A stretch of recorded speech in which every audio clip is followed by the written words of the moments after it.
बीड जिल्हा रुग्णालयात प्रसूती दरम्यान मृत्युमुखी पडलेल्या छाया गणेश पांचाळ वय 25 वर्षे राहणार अंबिल वडगाव तालुका जिल्हा बीड यांच्या मृत्यू प्रकरणात मुख्य दोषींवर कारवाई न करता केवळ मावशींवर अन्यायकारक निलंबन करण्यात आल्याचा आरोप सामाजिक कार्यकर्त्या किष्किंधाताई पांचाळ यांनी केला आहे।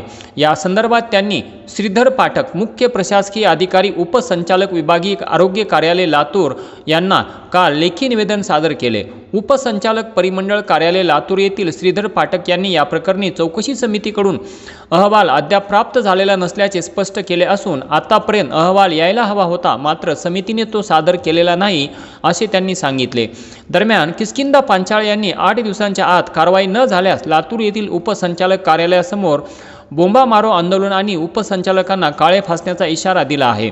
यावेळी किष्किंधा पांचाळ मानव विकास संरक्षण समिती जिल्हा अध्यक्ष लातूरचे सुदर्शन बोराडे, शिवशक्ती भीमशक्ती विचार मंचाचे प्रदेशाध्यक्ष बाळासाहेब मोरे पाटील, लातूर ओबीसी हक्क परिषद जिल्हाध्यक्ष मोहन पोद्दार, विश्वकर्मा विकास महामंडळ लातूरचे सुदाम पांचाळ, मयत छाया पांचाळ यांचे पती गणेश पांचाळ यांची उपस्थिती होती।